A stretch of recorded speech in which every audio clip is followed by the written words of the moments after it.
very honoured to be here today in this very special role.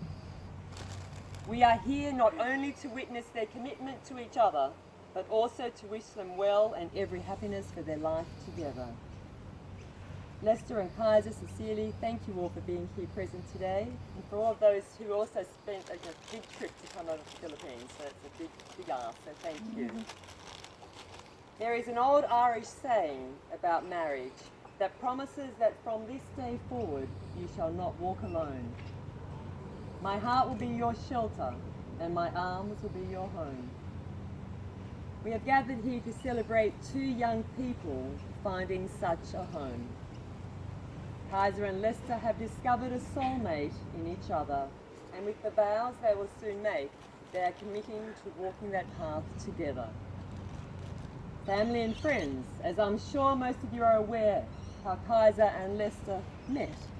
But for me, I needed to find out a little bit more. It's always interesting to find out how couples met. And so I did a bit of probing with Lester and Kaiser about how their relationship started. Funny how the one you end up with is often the one that you've been trying to avoid from the very beginning. So I believe it all started in the office. They met in November 2015 in the Philippines, where they both worked together for about 2 years. Lester noticed Kaiser from the very beginning, but I don't think Kaiser was noticing Lester.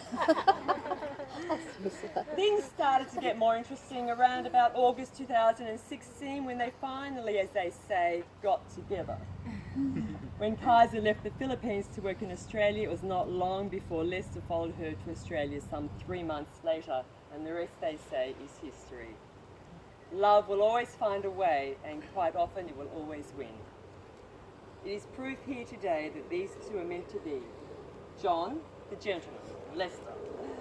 Kaiser, the empowered woman, as Lester says. They are so comfortable with each other, so much so that I have been told that Lester will even carry Kaiser's handbag. The most important thing is to see how happy they are in each other's company and the respect that they show one another. Communication, which is so very important in marriage.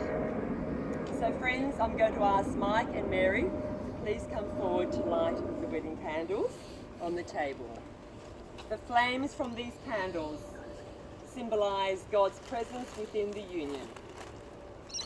The lighting of the candles signify that Christ may always be Kaiser and Lester's light in their marriage.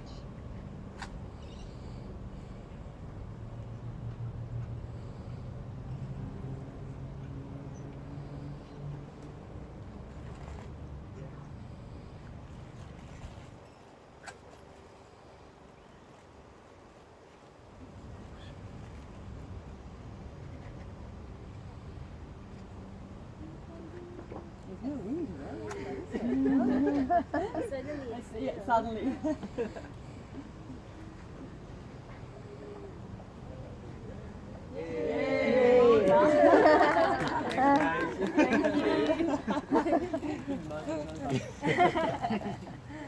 And so now I'm going to invite Ethan to say the first reading.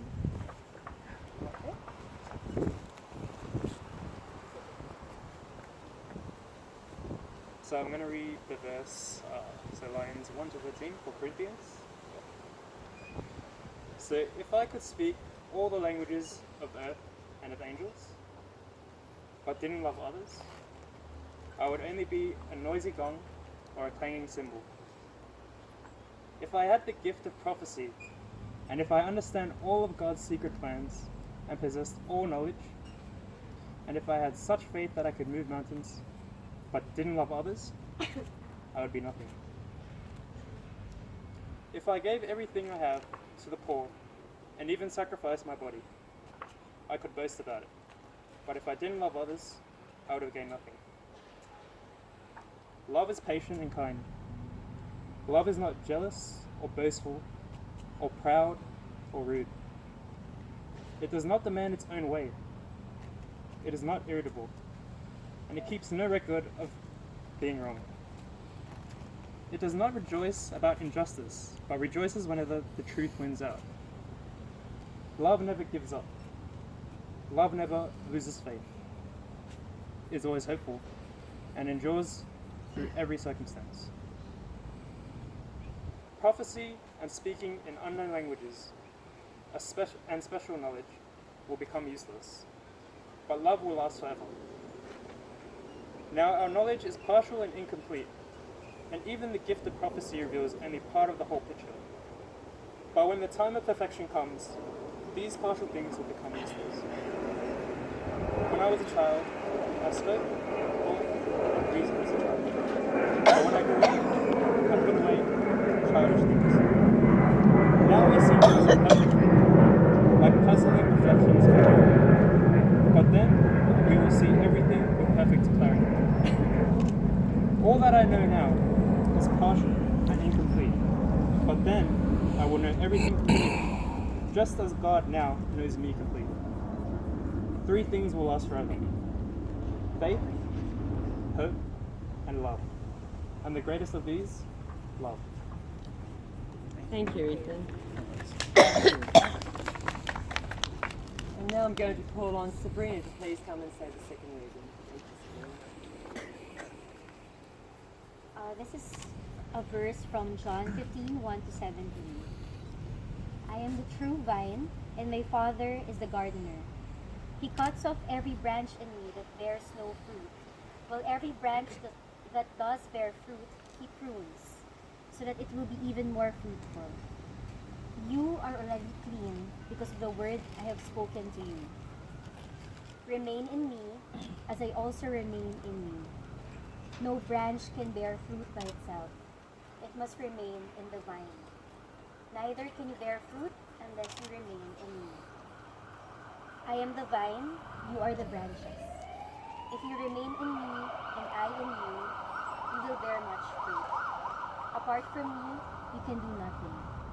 If you do not remain in me, you are like a branch that is thrown away and withers. Such branches are picked up, thrown into the fire, and burned. If you remain in me and my words remain in you, ask whatever you wish, and it will be done for you. This is to my Father's glory, that you bear much fruit, showing yourselves to be my disciples. As the Father has loved me, so have I loved you. Now remain in my love. If you keep my commands, you will remain in my love, just as I have kept my Father's commands and remain in his love. I have told you this so that my joy may be in you, and that your joy may be complete. My command is this: love each other as I have loved you. Greater love has no one than this, to lay down one's life for one's friends. You are my friends if you do what I command. I no longer call you servants, because a servant does not know his master's business. Instead, I have called you friends, for everything that I learned from my Father, I have made known to you. You did not choose me, but I chose you and appointed you, so that you might go and bear fruit, fruit that will last, and so that whatever you ask in my name, the Father will give you. This is my command: love each other. Thank you, Sabrina. So now we're going on to some of the legal bits. So I'm going to now say the monitor, which is just telling you that I'm allowed to authorize this marriage. So now I, Judith Casino, am duly authorized by law to solemnize marriages according to law in Australia. Before you're joined in marriage in my presence and in the presence of these witnesses, I am to remind you of the solemn and binding nature of the relationship into which you are now about to enter.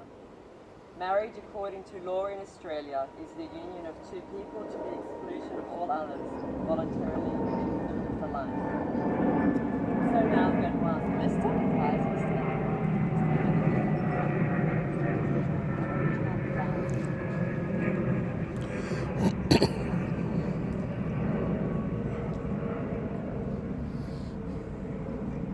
Now I'm going to do the asking. Lester, will you take Kaiser to be your lawful wife? Will you love her, comfort her, honor and keep her in sickness and in health, and forsaking all others, keep only unto her, so as long as you both shall live? Did you say that? Yes, I. Kaiser, Will you take Lester to be your lawful husband? Will you love him, comfort him, honour and keep him in sickness and in health, and forsaking all others, keep only unto him, so as long as you both shall live? Yes, I will. All right. We're going to do the wedding vows, so they've both chosen their own wedding vows. So if you want to go into your hands,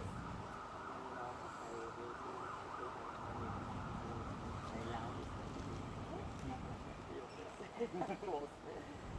Guys, I want to be with you always.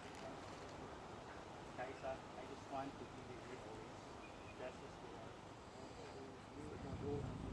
I choose you above all others To share my life with you in marriage. to share my life with you. I love you for yourself I love you for yourself, and I want you to become all that you can be.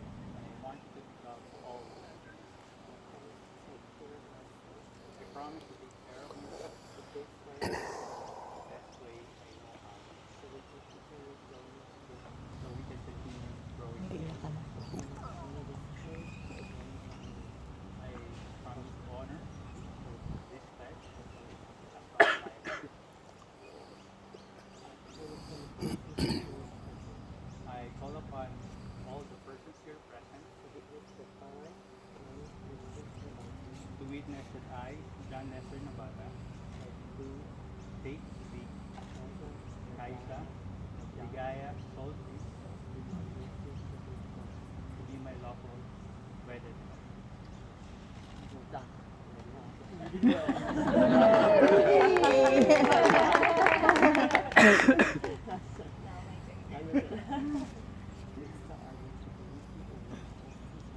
Lester, I want to be with you always, just as you are. I choose you above all others to share my life with me in marriage. I love you for yourself, and I want you to become all that you can be. I promise to take care of myself the best way I know how, so we can continue growing together. I promise to honor this pledge as long as I live. I call upon the persons here present to witness that I, Kaisa Ligaya Sol Cruz, take the John Lester Navata to be my lawful wedded husband. Okay. Yes. Now we come to the ring ceremony. All right. So now I'm going to ask. So, wedding ring is a treasured and valued possession. It is a circle that has no beginning and no end. It symbolizes equality and an infinite commitment, which are the foundation stones of married life.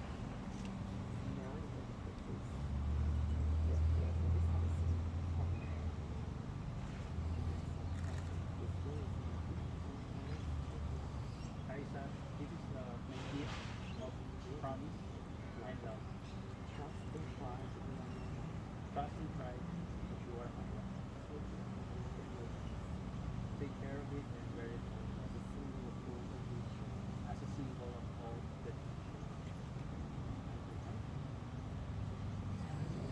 Yeah, my hand is just. You need to turn it. Ayun na siya, rumando na. The popcorn.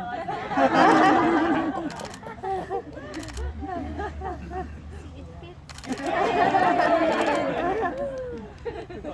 Finally.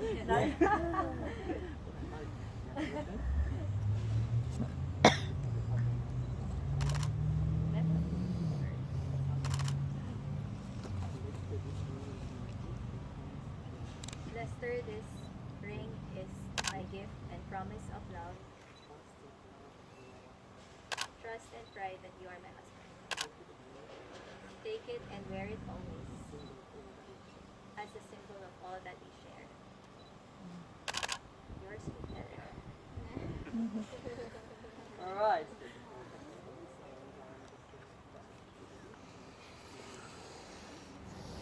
So this is the declaration of marriage. Ladies and gentlemen, Lester and Kaiser have declared before all of us that they will live together in marriage. They have made special promises to each other. They have symbolized it by joining hands, taking vows, and by exchanging rings. Everyone you have gathered here with you today shares your joy and joins with me in wishing you a long and very happy life together. So on behalf of you all here today, it is my great pleasure to pronounce you husband and wife. Lester, you may now kiss your bride.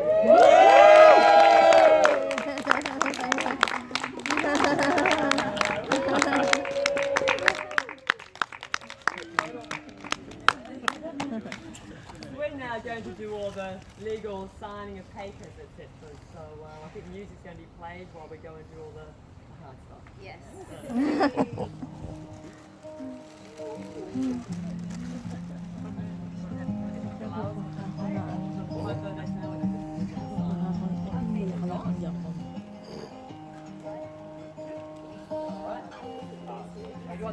I've got a nice pen here. Yeah. Huh? I've got Yes, it. nice. Just find a place for that. So, the smile. Alright. I never saw moon